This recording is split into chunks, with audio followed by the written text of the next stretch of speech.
우리 주위에 개와 고양이 같은 가축들도 우리가 가끔 보면 그 어린 새끼들이 있을 때 지극한 모성애가 있다는 것을 쉽게 볼 수가 있습니다. 그러니 어린 자녀가 부모 따르고 또 부모가 어린 자녀 보살피는 이 점에 있어서 사람은 동물과 다를 것이 없습니다. 똑같습니다. 그런데 새끼가 자라나면서 달라집니다. 자꾸 새끼 하니까 요즘 같아서 좀 기분이 이상한데 달리 쓸 말이 없습니다. 그리고 이게 나쁜 말이 또 아닐 수도 있으니까 그냥 사용하겠습니다. 새끼가 자라나면 달라집니다. 어릴 때는 부모가 새끼를 보살피고 새끼도 어미를 따르는데 크고 나면 어미와 새끼를 몰라봅니다. 또 새끼도 어미를 전혀 따르지 않습니다. 크고 나면 부모 자식이라는 관계가 사라지는 것이 동물의 세계입니다. 여러분, 동물들이 늙은 부모 봉양하는 거 본 적 있습니까? 늙은 부모에게 효도하는 짐승을 본 적이 있습니까? 일단 자라나고 나면 부모와 자녀라는 관계 자체가 사라지는 것이 동물의 세계입니다. 무슨 뜻입니까? 어린 자녀 사랑하는 그것 가지고 또 자녀가 어릴 때 부모 따르는 것 그것 가지고 사람이 사람답다고 말할 수 없다는 거예요. 왜? 그거는 짐승에게도 있기 때문입니다. 달라지는 것은 부모가 늙었을 때입니다. 자녀가 자랐을 때입니다. 늙은 부모를 효도하고 힘없는 부모를 봉양하는 것, 이것이 사람과 동물의 차이점입니다. 그러니 부모를 공경하는 것, 특별히 힘없고 나이 드신 부모님을 잘 섬기고 부모님께 순종하는 것, 이것이 사람의 사람됨을 증가한다. 이 점에서 사람이 동물과 다르다 하는 것을 보여준다고 할 수가 있습니다. 오늘 우리 본문을 보면 1절에는 자녀들아 주 안에서 너희 부모에게 순종하라 그랬고 2절에는 내 아버지와 어머니를 공경하라 그랬습니다. 순종하라는 말씀이 나오고 공경하라는 말씀이 나오는데 공경하라는 말씀 속에 순종이 포함되는 거 아닌가 그렇게 생각합니다. 그렇죠. 부모 공경하는데 부모에게 거역하지 않지요. 부모 공경하면 부모에게 순종하지요. 공경하라는 말 속에 순종도 포함됩니다. 그래서 오늘 본문을 이 부모 공경하라는 이 말씀에 초점을 맞추어서 말씀을 드리겠습니다. 여기 1절에 자녀들아 주 안에서 너희 부모에게 순종하라 이것이 옳으니라 옳다 그랬는데 이 옳다는 헬라어는 마땅하다, 당연하다, 지극히 당연하다 그런 뜻입니다. 그러니 자녀가 부모를 공경하는 것은 지극히 마땅한 겁니다. 무슨 미담이나 선행이 아닙니다. 오늘 부모 공경하면 와 큰일 했다, 대단한 일을 했다, 무슨 큰 미담이다 이렇게 생각하는 풍토 자체가 벌써 문제가 있는 거예요. 그건 사람으로서 지극히 당연한 일을 한 것입니다. 지극히 당연합니다. 왜 부모를 공경하는 것이 당연합니까? 첫째 이유는 그것이 하나님이 세우신 우리 인간 사회의 기본 질서이기 때문입니다. 하나님 세우신 기본 질서이기 때문입니다. 하나님은 이 세상을 창조하실 때에 질서를 두셨습니다. 우선 자연 세계에도 하나님이 질서를 두셨습니다. 자연 세계가 자기 마음대로 움직이는 것이 아니라 하나님이 두신 질서에 따라 움직이지요. 지구는 태양 주위를 돌고 다른 지구 주위를 돌고 모든 이 천체가 하나님 두신 질서에 따라 움직이고 또 만유인력의 법칙 이것도 하나님 두신 질서입니다. 식물계에 심으면 심은 대로 거두는 것도 하나님이 세우신 질서입니다.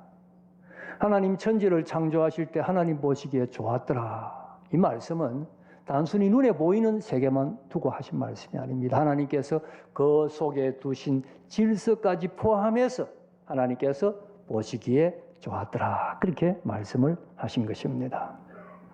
하나님은 자연 세계에만 질서를 두신 것이 아닙니다. 우리 인간 세계, 인간 사회 속에도 하나님은 질서를 두셨습니다. 하나님께서 우리 사회에 두신 가장 기본 질서, 그게 뭐냐? 바로 부모를 공경하는 것이라는 말씀입니다. 자, 생각해 보십시다. 궁극적으로 우리에게 아버지는 하나님 한 분이십니다. 그런데 부모는 생명 창조에 있어서 하나님의 동력자입니다.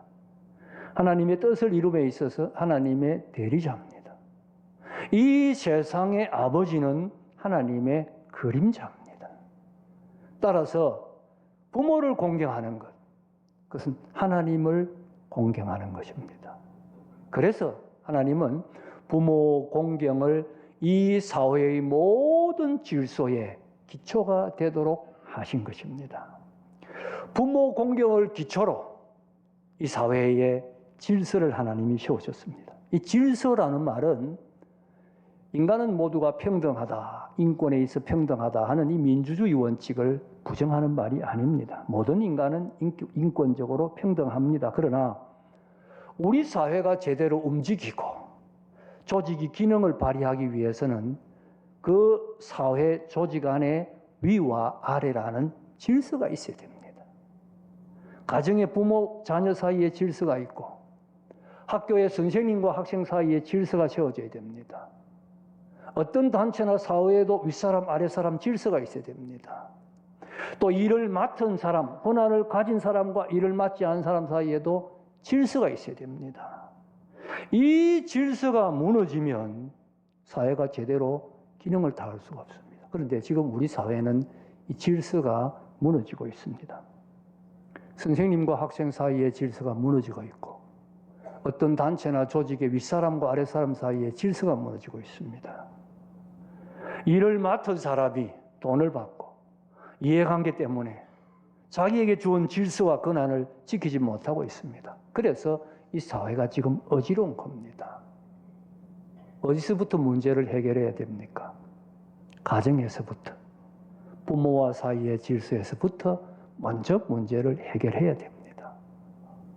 자녀가 가정에서 부모에게 순종할 때 가정의 질서가 섭니다. 이런 자녀는 학교 가면 선생님을 따릅니다. 학교에 질서가 섭니다. 이렇게 자라난 자녀들은 어떤 단체에 들어가도 윗사람에게 순종합니다. 그 단체에 질서가 서지요. 사회 어떤 영역에 가도 질서를 지킵니다. 그 사회, 국가의 안녕 질서가 확립이 되는 거예요. 그런데 부모에게 순종하지 않는 자녀가 어디 가서 누구에게 순종하고 누구의 권위를 따르겠습니까? 제가 전에 이 교회를 섬길 때 한 청년이 있었는데 이 청년은 부모님이 가난하게 사셨어요. 그 아버지는 늙어서 병들어 누워 계셨고 어머니가 조그마한 가게를 하는데 걸핏하면 부모를 때리는 거예요. 자기에게 돈 안 준다고.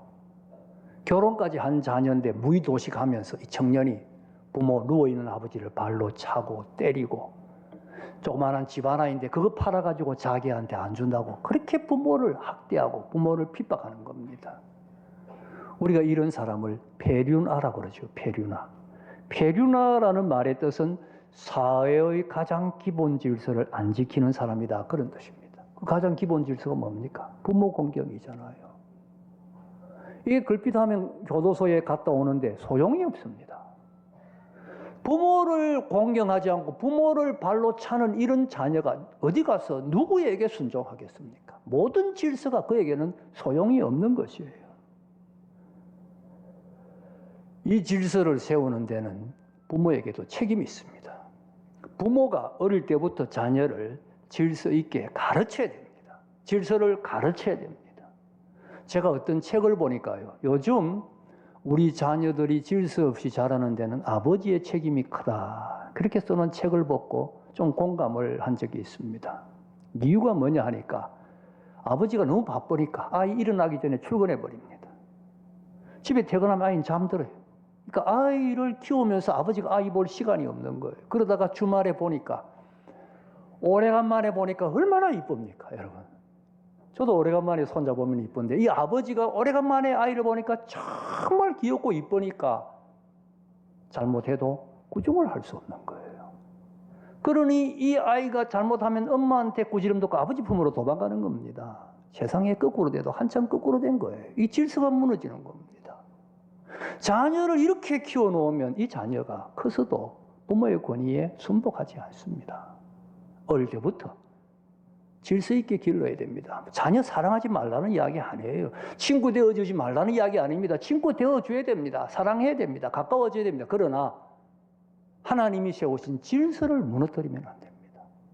아무리 친구가 되어주고 가까워져도 하나님이 세우신 권위와 부모의 위엄, 이것은 지켜야 됩니다. 이건 내 마음대로 내가 무너뜨릴 수 있는 게 아니에요. 하나님이 세워두신 거예요. 이 질서를 어릴 때부터 가르칠 때 우리 자녀들이 반듯한 자녀로 자라게 됩니다. 자녀들은 부모님이 인간 사회의 기본 질서다 이렇게 생각하고 부모님을 공경해야 됩니다. 내가 이 질서를 지킴으로 우리 사회의 질서가 세워져 나간다 이렇게 생각해야 됩니다. 하나님이 세우신 우리 사회의 가장 기본 질서가 부모 공경입니다. 우리가 앞장서서 이 질서를 부모를 공경함으로 지켜야 합니다. 부모를 공경해야 하는 두 번째 이유는 부모는 공경받을 자격이 있기 때문입니다. 공경받을 자격이 있기 때문에 부모를 공경해야 됩니다. 한국 전쟁 때 추운 겨울에 한 여인이 만삭이 되어서 이 해산할 때가 되었는데 피난길에 올라온 거예요. 어쩔 수 없이. 피난을 가다가 다리 밑에서 아이를 낳았습니다. 다른 사람들의 도움으로 아이를 낳았는데 피난길이니까 다 떠나버린 거예요. 산모가 아이와 남았는데 춥지 않습니까? 추우니까 그 간 태어난 아이가 엄마가 생각할 때 얼마나 걱정이 됩니까? 옷을 벗어가지고 감싼 거예요. 아이를 감싼 겁니다. 조금 지나서 한 선교사가 다리 위를 지나가는데 밑에서 아이 울음소리가 들리는 겁니다. 그래서 내려가 보니까 어머니는 이미 얼어 죽은 거예요. 얼어 죽었는데 아이가 얼어 죽은 엄마의 젖을 물고 젖을 빨고 있고 아이는 엄마 옷으로 푹 쌓여져 있는 겁니다. 그 아이를 데려다가 자기 양자로 삼고 또 그 죽은 여인을 양지 바른 곳에 선교사님이 묻어 주었어요. 자기 아들로 삼고 길렀습니다. 길렀는데 이제 성장을 해서 모든 것을 이해할 만한 그런 나이가 되었을 때에 자초지종을 이야기를 다 해주었습니다. 그리고는 그 아이, 이제 아이가 아니지요. 그 사람을 어머니의 무덤으로 안내해 주었습니다. 이 사람이 그 어머니의 무덤에 갔을 때에 그 무덤에 엎드려서 무덤을 암사고 자기 옷을 벗어서 무덤을 덮습니다. 그리고 울면서 말합니다. 어머니, 나를 낳으셨을 때 나를 보호하기 위하여 어머니 옷을 나에게 다 벗어주시고 어머니 얼마나 추웠습니까? 얼마나 추웠습니까? 목을 놓아 흐느껴 울면서 자기 옷을 벗어서 어머니의 무덤을 덮어주고 목 놓아 울었다고 합니다. 여러분, 이런 이야기를 하면 특별한 경우다 그렇게 생각하지요? 아닙니다. 우리 모두가 부모로부터 이런 사랑을 받았다는 것을 아셔야 됩니다. 우리는 내가 부모에게 어떤 사랑을 받았는지 모릅니다. 왜? 사람은 5살 이전의 일을 기억을 못합니다.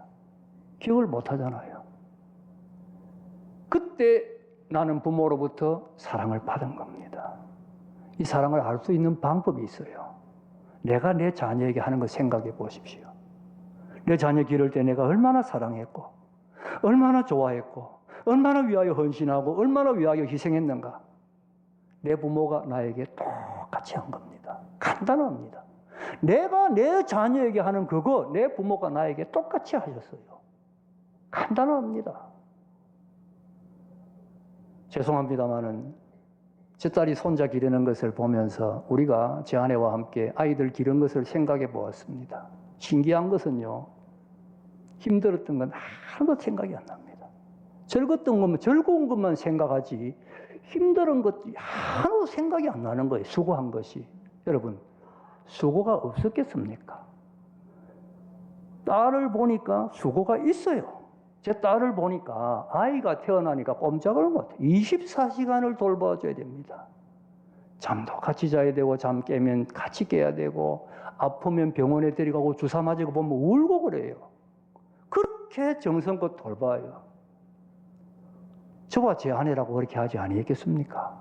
그런데 생각이 안 나는 거예요. 그 수고가. 왜 그렇습니까? 사랑하니까 수고가 수고로 여겨지지 않는 겁니다. 이것이 부모님의 마음이에요.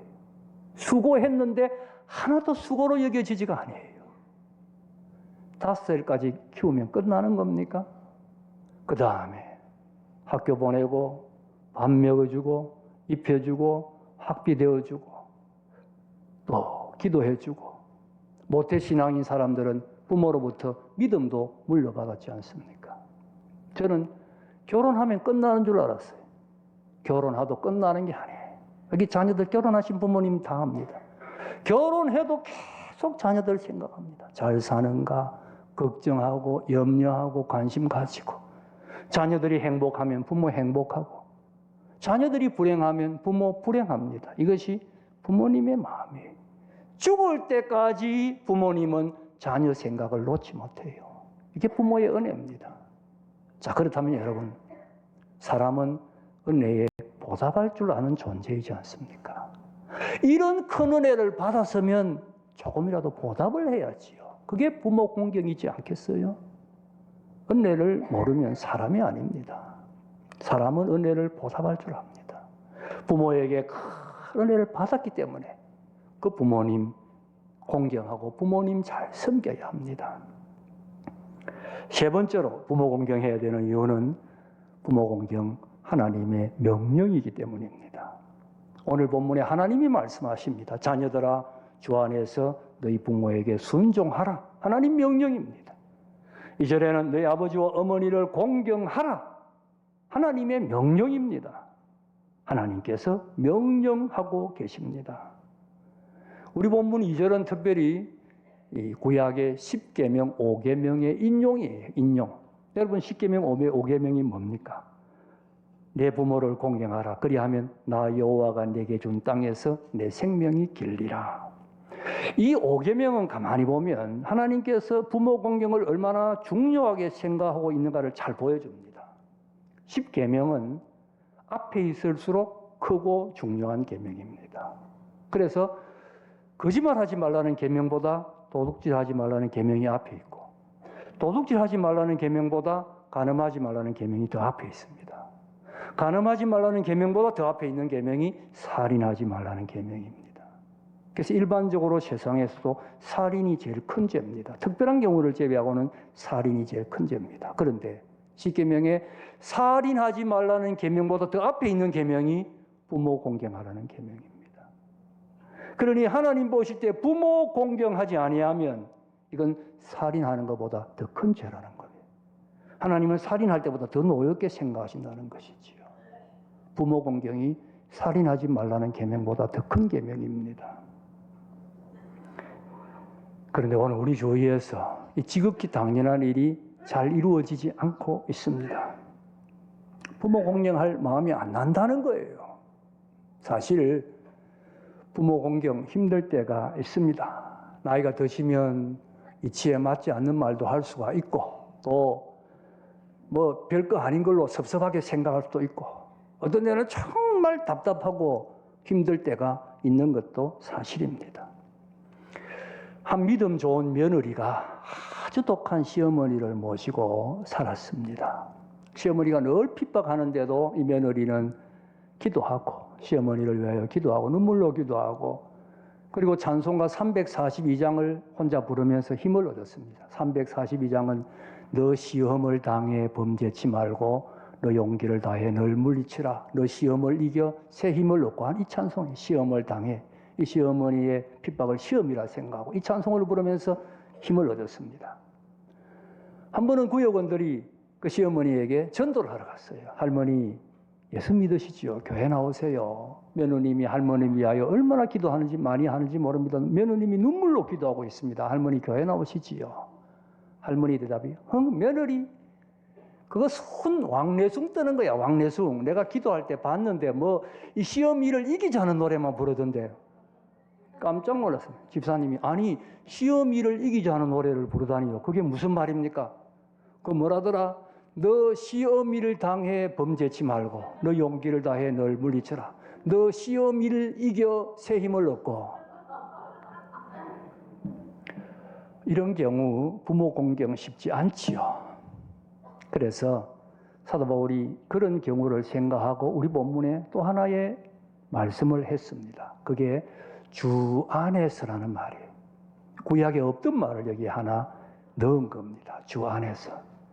우리는 과거에 이 주 안에서라는 말을 부모 공경의 범위로 해석을 하곤 했습니다. 무슨 말이냐 하니까 부모를 공경하되 주님 안에서라는 범위 내에서, 예를 들어서 자녀가 부모가 교회 가지 마라, 예수 믿지 마라, 그건 주님 밖으로 나가는 거니까 순종하지 않아야 된다, 이런 식으로 해석을 하곤 했습니다. 과거에는 부모님으로부터 핍박받는 우리 자녀들이 많았기 때문에 이런 해석이 생겨났습니다. 100% 틀린 말은 아니지만 주 안에서라는 말의 본래 뜻은 그런 뜻이 아닙니다. 이 주 안에서라는 말은 그리스도 안에서, 예수 안에서 같은 말로서 사도 바울이 제일 좋아했던 단어예요. 바울 서신에 제일 많이 나오는 단어가 바로 이 주 안에서라는 말입니다. 이것은 우리가 예수 믿을 때 주님과 갖게 되는 독특한 관계를 가리킵니다. 예수 믿으면 우리가 주님 안에 있게 된다. 주님 안에 있는 존재가 된다. 그래서 주님 안에서 주님 주시는 힘과 은혜와 주님 주시는 능력으로 살아가는 그런 존재가 된다 하는 뜻입니다. 그러니 주 안에서라는 말은 내 힘으로 잘 안 될 때는 주님 의지하고 주님 주시는 힘과 은혜로 주님 주시는 능력으로 부모를 공경하라, 그런 말입니다. 부모 공경 잘 안 될 때 주님 힘 주세요 기도하고 주님 주시는 힘으로 부모 공경해야 됩니다. 부모 공경 하나님의 명령입니다. 여러분, 누가 예수 잘 믿는 사람입니까? 하나님 명령에 순종하는 사람이지요. 하나님 명령 순종하는 사람이 예수 잘 믿는 사람. 하나님이 부모 공경하라고 명령합니다. 하나님의 명령에 순종해서 부모 공경해야 됩니다. 마지막으로 한 가지 더 생각할 것은 이렇게 부모 공경할 때 하나님이 복을 주신다는 사실입니다. 우리 본문 2절 하반절에 말씀하셨지요. 이것은 약속 있는 첫 계명이니 이로써 내가 잘되고 땅에서 장수하리라. 부모 공경이 약속 있는 첫 계명이라는 겁니다. 이 말은 10계명 중에서 하나님의 축복이 약속된 첫 번째 계명이라 그런 뜻입니다. 그렇게 말씀드리면 2계명에도 하나님의 축복이 있지 않냐 그런 생각할 수 있습니다. 2계명에도 제2계명에도 내 하나님을 사랑하고 내 계명을 지키는 자에게는 천대까지 은혜를 베푼다는 말씀이 있습니다. 그런데 거기에 계명은 복수예요. 그건 2계명만 두고 하는 말이 아닙니다. 어떤 계명이든 하나님의 계명을 지키는 자에게는 하나님이 천대까지 은혜 베푸신다, 그런 약속입니다. 개별적으로 약속이 되어 있는, 축복이 약속되어 있는 첫 계명이 부모 공경하라는 계명이고 유일한 계명이 부모 공경하라는 계명이에요. 내 하나님 여호와께서 내가 준 땅에서 생명이 길리라고 했는데 바울은 그것을 어역해서 이는 내가 잘되고 땅에서 장수하리라. 부모 공경할 때 장수와 형통의 축복을 받는다는 약속입니다. 여러분, 구약의 룻을 생각해 보세요. 나옴이라는 여자가 남편과 두 아들과 함께 베들레헴 땅에 살다가 흉년이 들어서 모압으로 왔습니다. 룻은 모압 여자였어요. 이 나오미의 둘째 아들하고 결혼했습니다. 이상하게 어떻게 되니 남자 셋 다 죽고 가부만 셋 남았어요. 그때 이 시어머니, 이제 시어머니도 아니죠. 남편 죽었으니까. 근데 이 시어머니가 고향으로 돌아가겠다는 겁니다. 다른 며느리를 떠나고 룻은 그 시어머니를 따라갑니다. 따라오지 말라고 하는데도 끝까지 따라가서 끝까지 효도하고 끝까지 시어머니를 잘 섬겼습니다. 이 룻이 어떻게 됩니까? 다윗 왕의 정조 할머니가 되고 이방 여인으로 예수님의 족보에 오르는 복을 받습니다. 부모 공경했더니 하나님이 복을 주시는 거예요. 하나님이 복을 주십니다. 부모 공경해야 합니다. 우리 인간 사회의 가장 기본 질서입니다. 부모의 은혜를 생각할 때 공경해야 됩니다. 하나님의 명령이기에 순종해서 공경해야 됩니다. 그래야 할 때 이는 내가 잘되고 장수하리라. 형통과 장수의 복을 주십니다. 부모 공경해서 복 받고 부모 공경의 이 아름다운 복을 길이길이 대대로 이어가는 여러분 가정 다 되시기를 주님의 이름으로 축복합니다.